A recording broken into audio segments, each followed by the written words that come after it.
Hi, I'm Alexis. We're here in the IWD circle, and we have another amazing Google Woman Techmaker Ambassador, Philippa Burgess. And she is here to share with us the project she's working on and exciting ways that we can get involved and support the impact that she is making. Hi, Philippa. Hello, good to be here. Thank you so So much, Alexa. you're so welcome. Now, you were just sharing, and I feel like we didn't have it on recording. When I was trying to pronounce your name, which evidently all this time that I've known you, I have not been pronouncing correctly. Why don't you tell us how we pronounce your last name? It's not Burgess or any of these other versions of it that I just gave, and what it means. It's just very British. I have a very British family. I've immigrant parents. They immigrated here from England, but where some people came from England in the 1700s, my parents came in the 1960s, early 70s, and so I was born in the United States, but I have very British parents. So yeah, the Burg is your town, and the Burgess is your town mayor. See, you learn something new every day, and I always like to share those little tidbits. It makes the day more interesting when you learn new things. So right away, I want to dive into really what drives you in the work that you're doing and what you're working on right now. So your current work or where you are going, and really what are the problems that you're most passionate about solving? Absolutely. So I'm going to just back up a bit. Some of us had pandemic trauma. I think many of us did. Mine led me back to grad school. And I have been in grad school, and someone said grad school is like a river, and it is.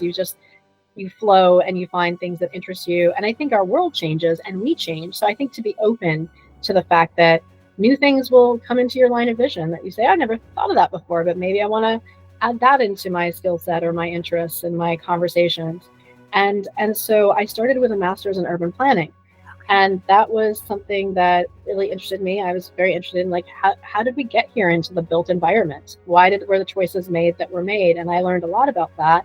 And yet the thing that surprised me the most was my passion for technology and data science. And the fact that you could take all of this data about cities and about places in our world and then map it and actually create data maps, and I first started with like, oh, there's data visualization. And then I realized that there's this whole world of GIS, geographic information science and technology, and that you can create 3D digital models and all these very technical things. And I just was like, that's really interesting. And I had started coding back when I started college in my undergrad, and I went back to the same college at USC for my graduate school. And so it was a very safe, comfortable place for me. Like I love USC, and I've just had a great multi-decade relationship with them now. But in my first months at USC, I was learning how to code HTML and building my websites. And as I stayed in marketing for many years after college, it became what you see is what you get, longer kind of a relevant skill. And nobody really coached or trained or developed me as a coder or a developer until I started with I started with a GIS certificate because I just wanted to sort of test the waters and see I was even though I have a great track record academically at USC and I pretty much straight A's for my master's, I was still nervous. Like, am I going to be accepted into science? Am I going to be accepted into technology? Because I'd always been in the arts, and I then just completed a Master of Arts. And for some reason, being acknowledged in technology was something that I actually feared, that I wasn't going to be accepted or included. And I always felt like science and technology were some other that I wasn't. And I applied to be a Woman Techmakers Ambassador because I want to own my identity as a woman in tech, as a woman in STEM, as a woman in science. And now I have that privilege of being an ambassador for those things. And I have now been on very steep learning curves with coding and technology.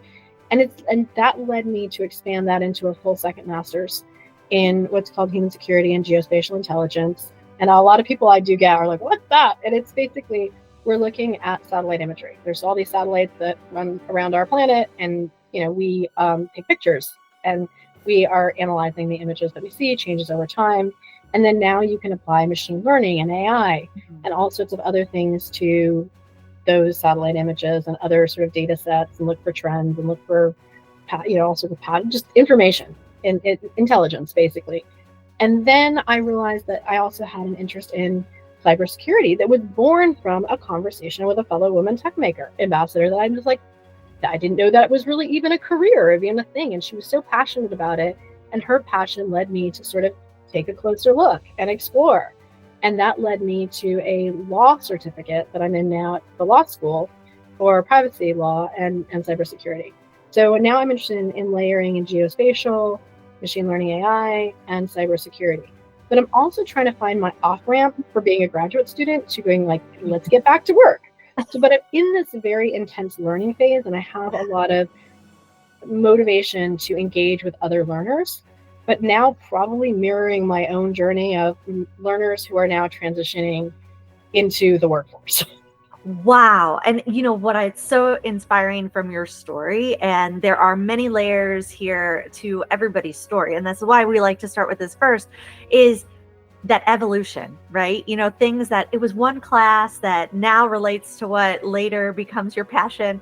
Now ripping down, hey, I'm not just in this department or that department, but I could be both, and not limiting ourselves to like only be in one area of study, but actually now starting to connect the dots across all these areas of study is so interesting to hear you tell your story, because that is what everybody always says is the secret sauce to getting jobs and creating a path forward is having a really unique set of experiences and knowledge and then bringing those together. So whether you meant to do that or not, you've definitely lived that path of connecting all these different things that you've learned in a way that was true to you, but also it seems like it's kind of like allowed you to go on this adventure of what you're going to explore next. Well, and to add sort of a few more layers into that is my undergraduate major, I studied international relations with a minor in film and television. So and then when the Ukraine war broke out, being very supportive of Ukraine, I ended up with a TikTok channel combining international relations and film. And I got thousands and thousands of followers on there, except I was having fights with TikTok because a lot of their community guidelines weren't equally applied internationally. So and a lot of my stuff was, even though it was totally, I would say, community friendly, it was still getting community violations. I just got to the point where I was like, I give up. Like, I really cannot handle this platform. But I was key in my application to becoming an ICCAE scholar, which is an intelligence community scholar, which totally surprised me. I was like, again, I come from this like art background, and suddenly I'm being mentored by the intelligence community, and I end up with an intelligence master's of science. Wow. And human security and geospatial intelligence is an intelligence degree. Wow. So, that came while I was in my certificate before I had applied for this full. So like one thing leading to the other. So and then it also really helped me develop my language skills, like in learning Russian and Ukrainian and upgrading my French and having an interest, remembering that I have this interest in languages and kind of embracing my studies there. Yeah. So all of these things kind of like and with the intelligence piece of it, that led me to hearing about these virtual student federal service internships. And because I'm an older student coming back, I have family responsibilities. I can't just pick up in ways that I would have like 20 years ago. My life is different now. Yeah. And so to be able to get a virtual internship, and now I'm owning my science because my upcoming internship is as a geospatial analyst intern with the U.S. Geological Survey. So I'm working for the federal government in their science department. And so now I feel like I have really earned my stripes, but like all the little things have built on each other. They are. It's all those skills, experiences, people, everything that you've come across, but you've kept the curiosity. So I applaud you for that, because keeping that curiosity alive to keep pursuing and exploring and trying new things, which is a huge part of it, is huge. So that leads us really into some of the cool projects that you're working on right now. There's a lot of projects, so I definitely encourage everybody to check out all the things that you are doing. Let's talk about one of the projects that you're working on right now. Why don't you share with us information about the project, what it is, and really what skills and expertise are you using to bring this project to life for yourself? Absolutely. So in my desire to transition back to work, and I think it was a lot of these women's stories that I was seeing online that really also motivated me to get on track with my own internship. It's why I took on the additional certificate, was because I realized that I graduate with a master's, that I have been on such a steep technical learning curve that I've not taken the opportunity, or I didn't even realize that I could do a non-in-person internship, like that I could do a virtual internship. So it was these stories that inspired me, by these women who have gotten their educational credentials in cybersecurity, who had gotten certificates, and were finding a brick wall with HR. In a lot of HRs, like the industry, the cybersecurity industry says, we have a huge talent gap. We need more people, and we need a diversity of people. But they have a pretty strict, you need 2 years of cybersecurity experience to even be qualified for those roles. It's not traditionally a beginner opportunity. And so it's like, how do you find the starting point and not just a starting point you get stuck at, but one that you're allowed to grow in and thrive and really build a career and reach your potential. And I was seeing post after post on social media of all of these women saying, I'm stuck. And maybe it's women because I'm in groups like Women in Cybersecurity and other, but just a Cybersecurity Beginners Hub and other groups that I found. And I just realized that it just really deeply resonated with me to just hear this problem echoed over and over and over again, where they were feeling like it was only them that was being excluded and that they were the ones. And I was like, wow, this is just like an absolute industry-wide problem. Like, I can read the tea leaves here. And I'm also seeing that government agencies and other people are trying to say, we see the problem too. And so I decided that I was like, in my own small way, I'm not the only mentorship program out there. I'm not the only, but I understand the value, and I will use the word as honestly, that being a Women Techmakers Ambassador has been the most transformative experience of my entire life. I cannot explain just to the depth that it has just revolutionized my sense of belonging, my sense of identity, making new friends, empowering me to create content that I've desired to create, but it was not nearly as interesting as when I could collaborate and have these interesting conversations. I got to know so many Techmakers Ambassadors through doing a podcast. And Metrics that airs weekly on 360 Talk Radio for Women. That's how we met. And it's like, absolutely. And I feel the same way back. And it's exciting to hear you share similar experiences. And so I was like, what if these women can feel a sense of even a small piece of that empowerment of what it means to feel like you can own your identity and you can own your voice and you can be seen and you can be recognized for being this expert that you want to be. You may even not think of yourself as an expert yet, but you want to go in this direction. You might just think, I'm just looking for a job. But I'm like, yes, but you're also your own brand and your own expert. And there's so many people you can help along the way. Maybe your first job isn't with corporate. Maybe it's a small business. Maybe you have a book of small businesses that you consult and help with best practices. There's so many, it's getting in hackathons and getting recognized there. I don't know the answers. And I think because I'm a fellow student and I'm a fellow learner and I'm a fellow job seeker, but I'm not specifically at this moment looking for a job in cybersecurity, that I want to get my credentials and my learning in it. But I feel so much empathy and just camaraderie with these women who are trying to sort of say, what do I do next? And I said, I don't know the answers, but let's see if we can find a whole bunch of mentors and partners who do. Oh my gosh. And is there a name for this program that you are now providing? Yes. So we kicked it off, but it's Cyber and Information Security Awareness Women Techmaker Ambassador led mentorship. Designed as a 6-month mentorship program that started at International Women's Day campaign for Women Techmakers, and it will culminate in October Cybersecurity Awareness Month. And that's why the word awareness is in this very long title. Amazing. This is so great, because the fact that you just went with something that you could empathize with, that you're passionate about, and then actually make an impact and a difference in the world with, that is the theme of Women Techmaker, International Women's Day, is impact the future. And you are so doing that. And the fact that you launched it, congratulations.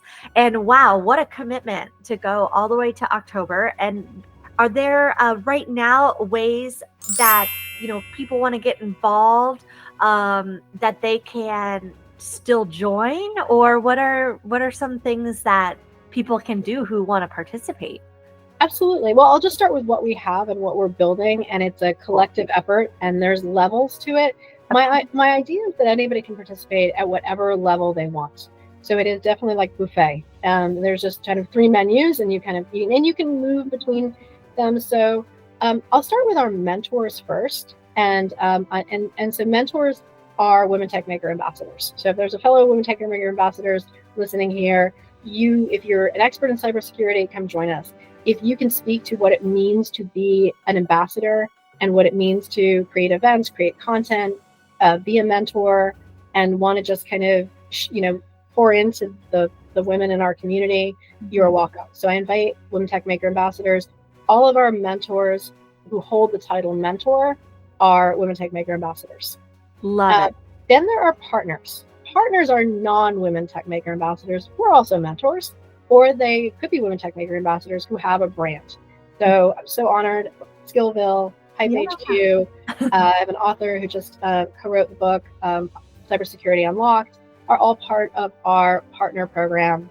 And part of being an awareness ambassador is learning how to use social media, learning how to do events, learning how to do things that will bring visibility and knowledge to the community. So while we're mentoring our mentees, we also want them to have courage to find their voice and to share their knowledge and their skills and their expertise with their communities, online and off.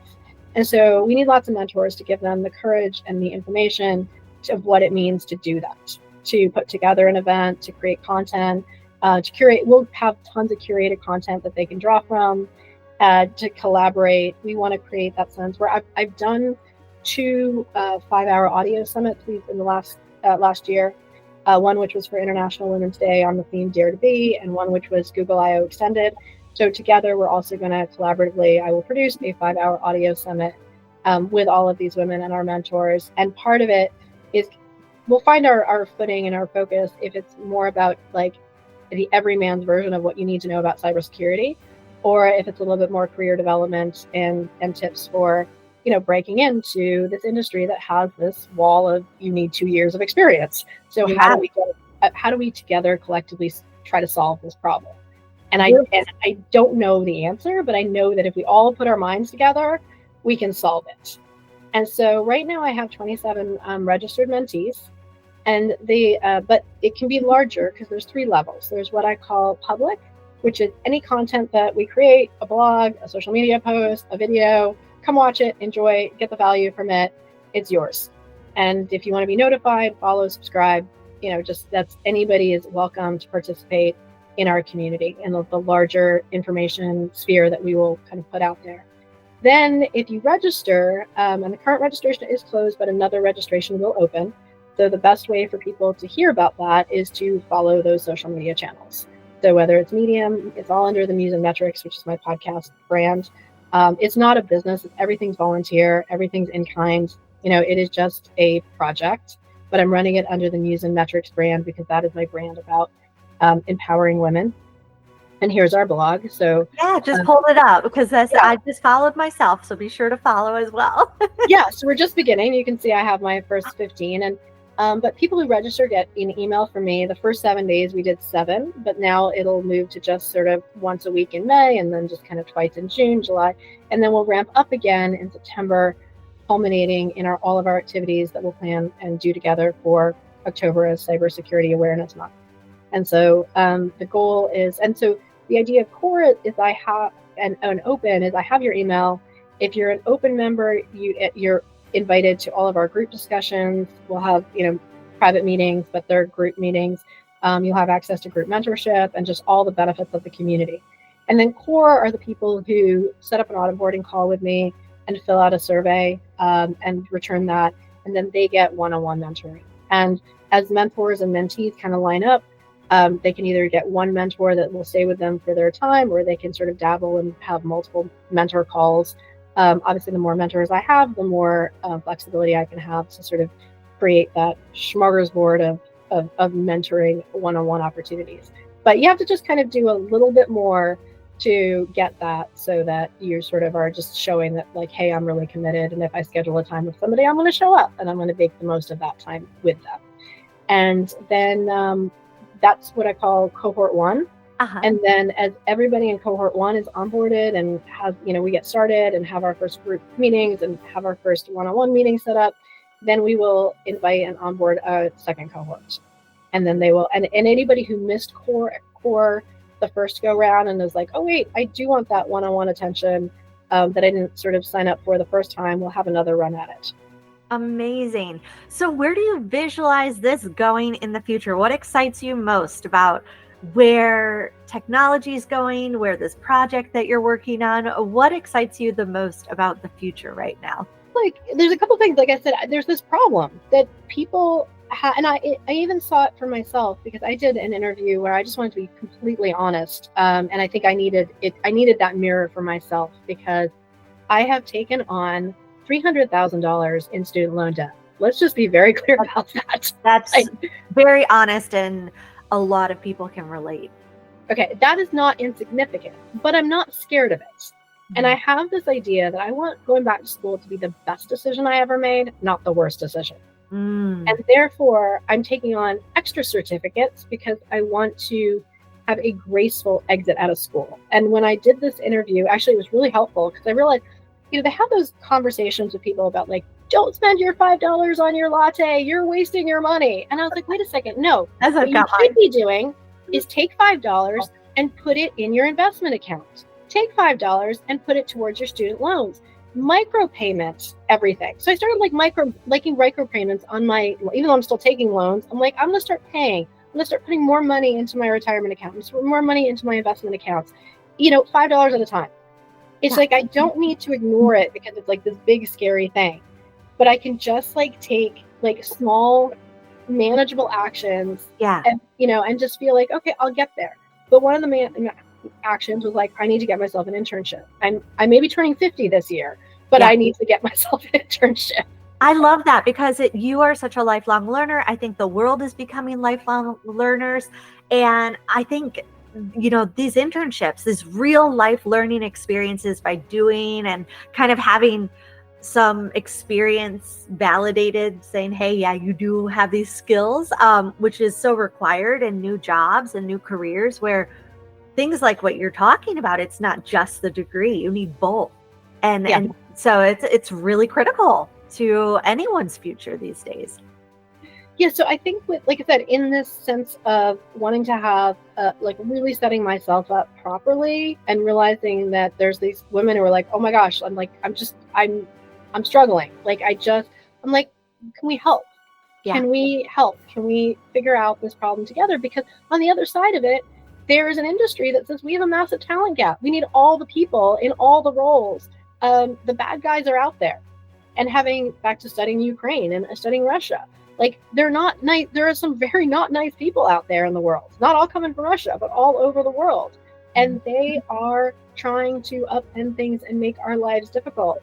I mean, whether it's the romance scammer, whether it's, and then social engineering is a thing I learned about, where they take our trusting nature of just the everyday employee and the everyday person, and we want to be helpful and we want to be kind and we want to help them get the access they need to solve their problem, not realizing that they have malicious intent.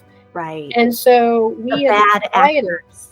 Yes, bad actors, the threat actors, they exist, and we need to know they exist. Another part of my background, I have 15 years in martial arts. So I am someone who has a very self-protective nature.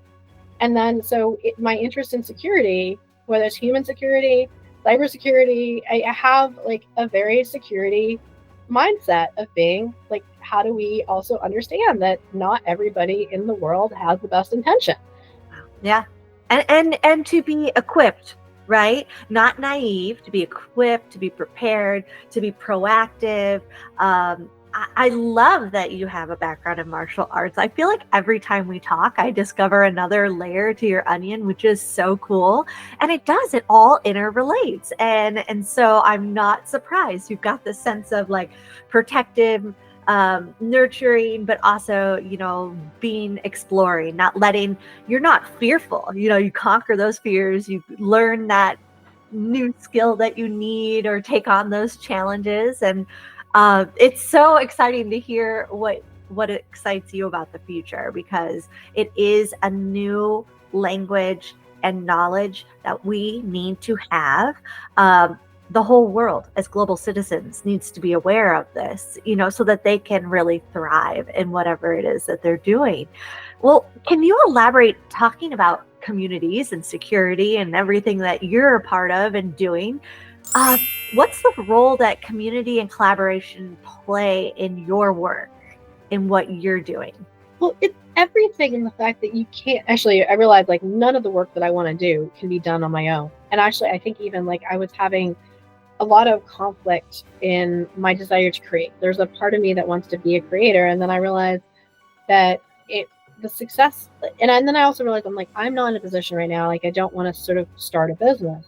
But the best way to do it is these kind of interviews are a great way to do, where I'm doing it because I'm desirous of wanting to collaborate and share and build community. And it's not something that I don't want to run a company. I've done actually running companies, and I not where I'm at right now. But yeah, I realized that if you want to do things, you just do them with lots of other people, and they're always better. And that's how I feel when, like I said, I saw all how people were invited to this mentorship. Is I would sort of just kind of subtly put it in the comments when I saw someone put one of these posts up. And I'd get into the thread and I'd be like, oh, there's this program, you want to check it out? Or I put like a post or two on LinkedIn, and like 27 people found it and said, sure, tell me more. And I just, they all were coming from this place of I'm stuck and I want to get unstuck. And I see that we're not going to, no one person has the answer to this. We collectively have to come together to figure it out. Mm-hmm. That is so perfect. And it brings me really back to full circle, because I wouldn't be here doing this with you if it wasn't for meeting a community of supportive people that aligned with my values, like you and I met in Google Woman Techmakers. No matter what that community is, you discover so much about yourself, and you discover more possibilities. And it's like this wonderful cycle of continuous growth and learning. And it's important, as you said, it's social, it's fun. I mean, we met during the pandemic when we weren't able to meet in person. So I think as humans, we need community. And you said it so well. We can't solve or know everything ourselves. Yes, but we can also bring our best selves to a community and offer something. Like, for example, one of the things I see in being older, and there's this thing also, maybe it's women, there's this question of like, I'm too young, I'm too young, I'm too young. Oh wait, now I'm too old, I'm too old. You're like, what? It's just like it flips in one day. And for some reason, like, it's a sweet spot. Yeah. I don't have a problem being a grad student in my 40s, but now I'm like crossing into my, like, turn 50, and I'm like, wait a second, am I supposed to be here? Am I allowed to be here? That's so interesting. We put ourselves in these boxes, or others have these opinions of it. And the reality is, I think the more you're right, the more we can bring our best selves and bring all of ourselves, all those layers. Like, just hearing you, it makes total sense now, between martial arts and your technology and your art. All of these things come together trying to express what you're passionate about and what really drives you to make a difference in the world. And it's super inspiring. I don't think I fully understood, probably till this interview, how all of those start to weave. And I'm sure it'll change. Like, even tomorrow you'll be doing something else really interesting, and it's always evolving. So thank you for being really an ambassador, for sharing your story, because that allows other people, hopefully, to embrace their differences. And we're all so unique, and we all bring so many different things to the table, and to really, make sure we're not putting ourselves in boxes. I definitely have done that in the past. I think the more different experiences you have, sometimes you kind of self-impose it. So thank you for sharing. It's super brave to do so. I know how hard it is for myself to continue to do that and say, hey, I was this and I was that, and it makes sense, I promise.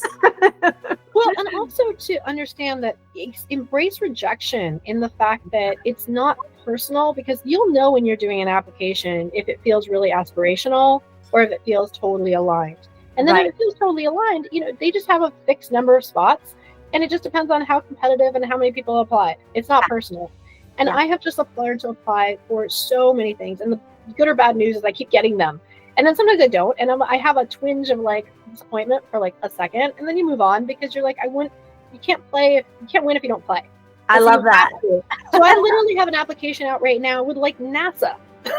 So I'm like, and then I realized that actually it's something that I think I want.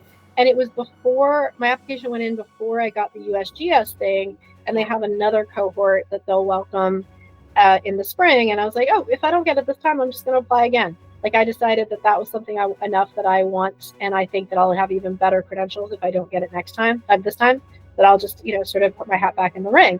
And so that's the other thing you can do. If you get rejected, apply again. Like it's not personal. And maybe you saw it was aspirational and there was a few more things that you need to put together before you really feel like you're the right fit. Or you might have to just hit it at the right time where you're the most competitive candidate based on their pool of candidates. I applied for a FEMA cohort, like a leadership thing, and I felt it was a bit aspirational, but they said it was open to graduate students. And then I didn't hear back, which kind of bummed me out because they sort of said that they kind of would get back to you, yes or no. And then months later, I heard back and they said, we were overwhelmed with applications, but you were definitely like very competitive. Just we had so many great candidates to choose from. Please apply again. Yeah. Hey, it's like when you watch American Idol or The Voice and they're like, oh, they didn't turn around, but they were so close. And then they come back a season later and they made it. And the candidate or the participant or contestant is like, wow, that really did make a difference. Like it helped them level up, or it helped them, go where they were supposed to go. That persistence is key. I love that you pointed that out. That is a big skill. And my career before I landed where I'm at now, which is not really a career, it's kind of a transitional place. But I worked in the film and television industry. And we worked with a lot of TV writers. And that was always the rule. You were an aspiring television show writer, and you would write a sample of a show that you were not wanting to. They don't want to read their own show.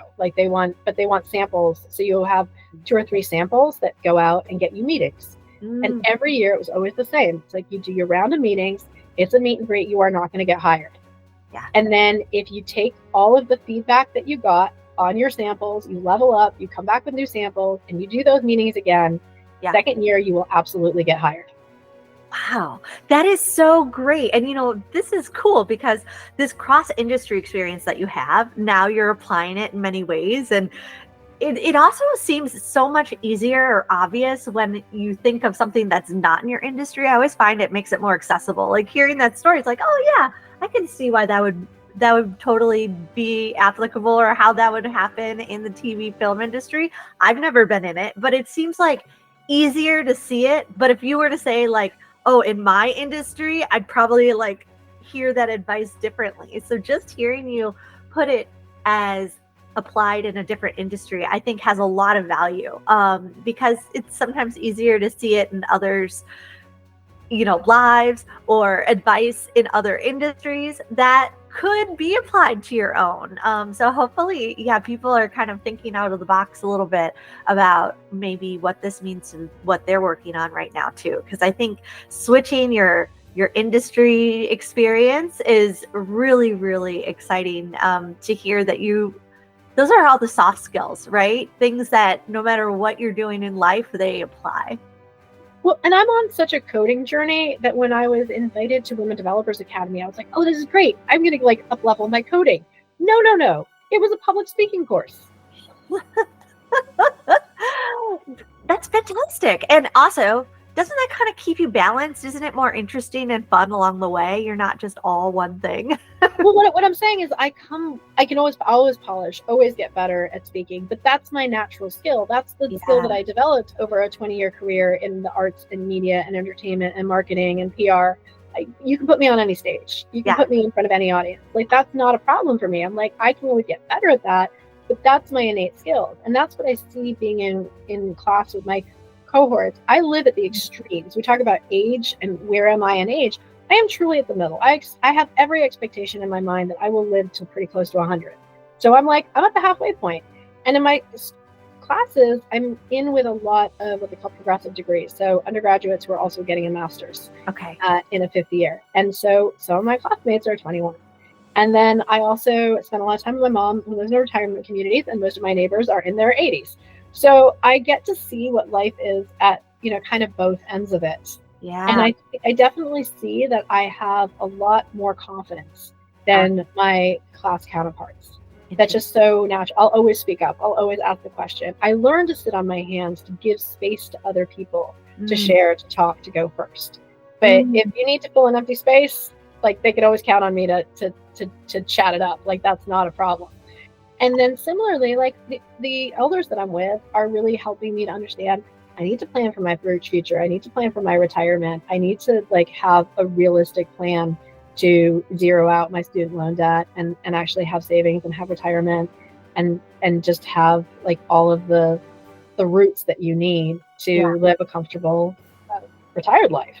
Yeah. And then we won't all work forever. There's a point where your eyes aren't there and your energy's not there, and you just think differently and you're at a different stage of your life. And we sometimes don't project ourselves to understanding how different we will be in the future.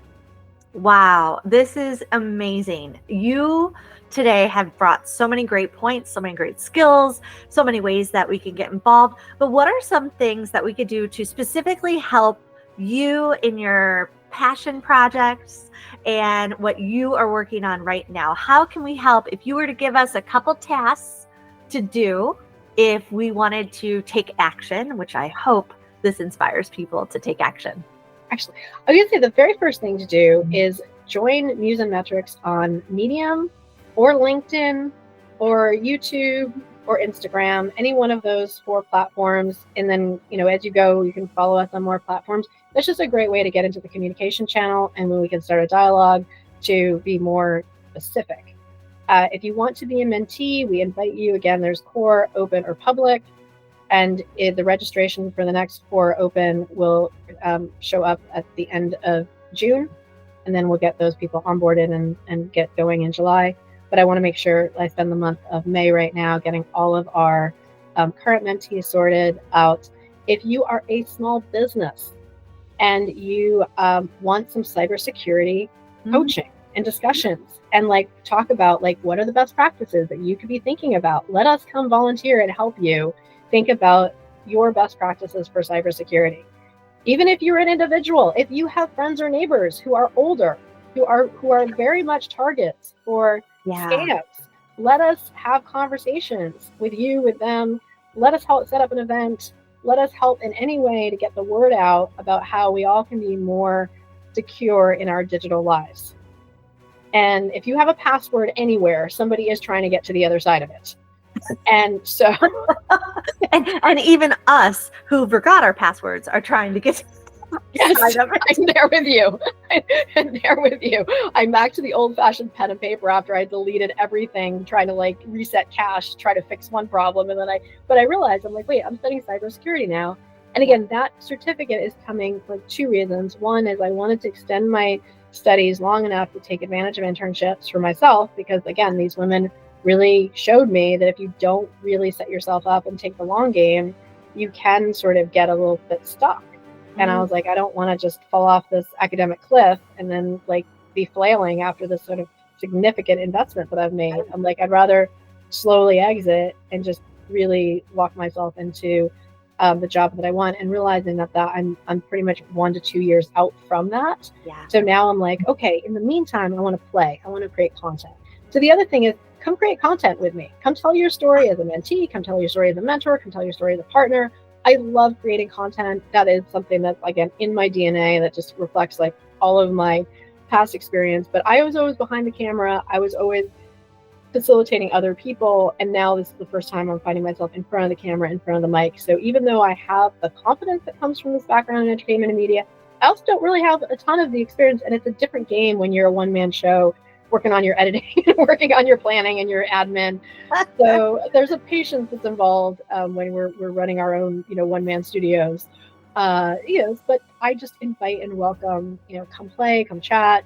As a brand, if you have a brand that can really, like I said, like super honored and excited to work with Skillville, to work with Hype HQ, to work with the book co-author for Cybersecurity Unlocked, because we want to use this mentorship program to learn how to play with brands and how to effectively represent not only government agencies and their initiatives, small business brands, that we can learn how to do this awareness that we're doing and integrate it with brands in professional ways that are all in kind at this point. So we all get to sort of have that practice. Oh my gosh, I love it. It's an opportunity for everyone on every level to participate, to get involved, to benefit, to acquire these new skills, to learn together. It's super exciting and inspiring. And of course, I wouldn't be here without you really being a part of the communities that really value impact and making a difference in each other's lives and our world. So this is flown by too fast. I can't believe we've already been on now for the whole session. Would love to have you back. I'm sure we'll feature you again because you're working on so many cool things. And as you say, it's always evolving. So there's always more stories to share.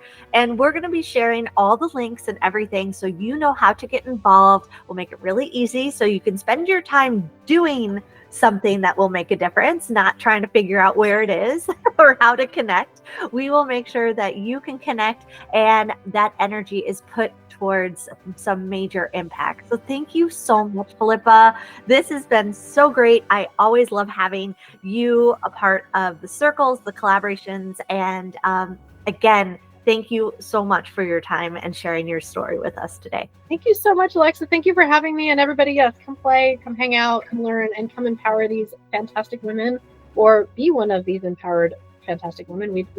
It's an evolving, we're making it up as we go along, but the vision is very clear, and the sort of outlining foundational structure is pretty set. So I think it gives us an opportunity to thrive, and we want to bring it into circles as well. So you're going to give us an opportunity to sort of mentor us in what needs to happen in terms of how we set those up technically and socially, and so we can all grow together.